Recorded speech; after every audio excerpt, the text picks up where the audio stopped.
하나님께서 고레스를 택한 것에 대한 교훈.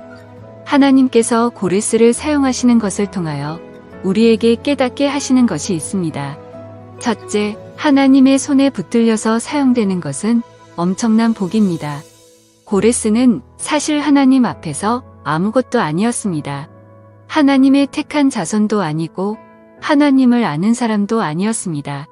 그런데 하나님의 손에 한번 붙들려서 사용된 결과 이 세상 어느 왕도 누리지 못한 축복을 다 받았습니다. 그런데 원래 하나님께 택함을 받은 이스라엘 자손들은 어떠했습니까?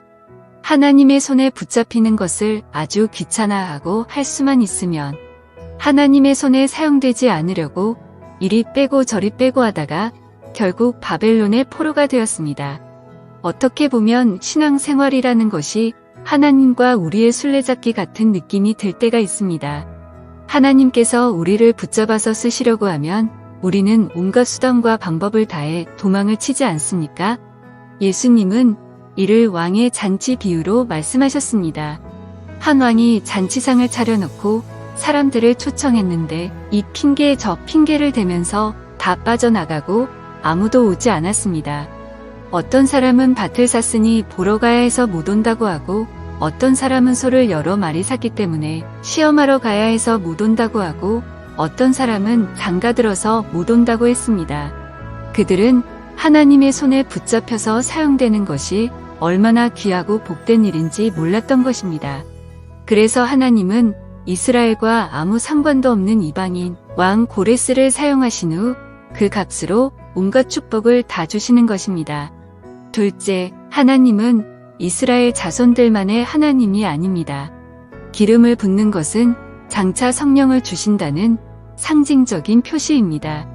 이방인이라 하더라도 성령이 임하시기만 하면 누구든지 능력 있는 주의 종이 되어서 악한 원수들을 굴복시키고 사로잡힌 자들을 구원하는 일을 감당할 수 있다는 것을 보여주는 것입니다. 결론적으로 고레스가 상징하는 것은 바로 신약의 우리들입니다. 우리는 하나님을 모르는 사람들이었고 하나님께서 가장 싫어하시는 우상을 섬기던 자들이었습니다. 그런데 하나님 말씀이 능력 있게 임하자 그리스도의 종이 되었습니다. 주님은 우리에게 성령으로 기름을 부으셨습니다. 그리고 고레스가 받은 축복을 주셨습니다. 고레스가 왕이 되었을 때 가장 먼저 했어야 하는 일이 무엇입니까? 바로 이사야의 이 글을 찾아서 읽는 일입니다.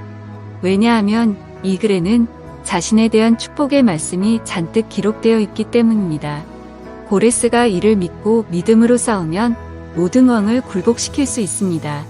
또한 모든 성을 차지하며 모든 보물을 다 자기 것으로 만들 수 있습니다. 성경 말씀은 우리들의 보물 창고입니다.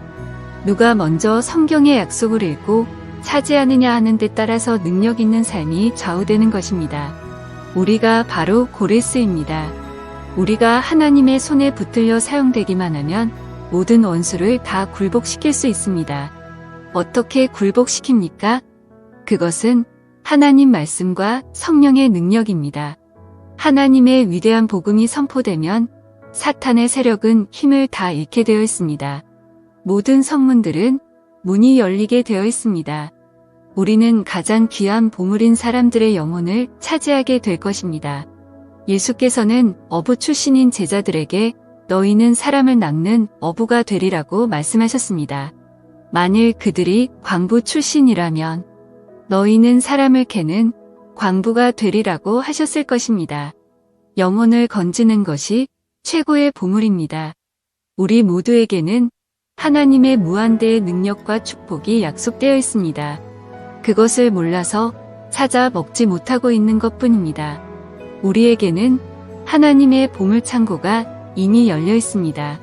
그리스도가 그 창고의 열쇠를 가지고 계시기 때문에 한 번 열면 닫을 자가 없습니다. 여기서 더 중요한 교훈이 무엇입니까? 셋째, 하나님은 고레스가 태어나기도 전에 그를 아셨고 택하셨으며 어떻게 사용할 것인지 예정하셨습니다. 마찬가지로 우리가 이 세상에 만들어지기도 전에 하나님께서는 이미 우리를 아셨고 우리의 이름을 정해 놓으셨으며 우리를 구원하기로 작정하셨습니다. 가장 이해하기 힘든 부분이 하나님의 예정입니다. 하나님께서는 인류가 만들어지기도 전에, 심지어는 인류가 타락하기도 전에 그리스도를 통하여 우리를 구원하기로 작정하셨습니다. 어떤 사람은 하나님의 예정을 많이 오해해서 우리의 운명이 기계적으로 정해져 있다고 생각합니다. 내가 언제 태어나서 언제 죽을지 다 정해져 있다고 생각하는 것은 운명론적 사고 방식입니다. 하나님께서는 그렇게 기계적으로 우리의 운명을 정하시지 않습니다. 단지 예정은 하나님께서 주권자로서 우리의 구원을 설계하셨고, 하나님께서 설계하신 이상 아무리 우리가 무능하고 무지해도 포기하시지 않고 반드시 구원하신다는 뜻입니다.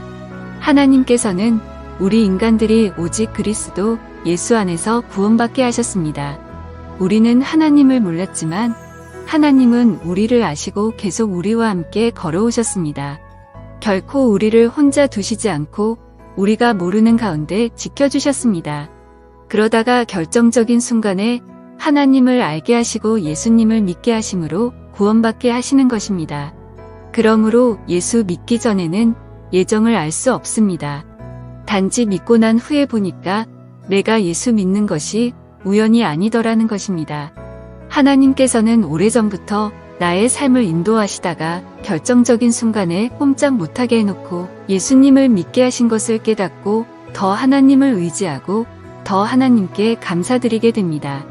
지금 우리가 이 자리에 있게 된 것도 하나님의 섭리요, 간섭하심 때문입니다. 그것을 믿고 인정할 때 하나님의 보물 창고가 열리게 됩니다. 우리는 세상의 것을 가지려고 하지만 하나님은 하늘의 영원한 것을 주기를 원하십니다. 아멘.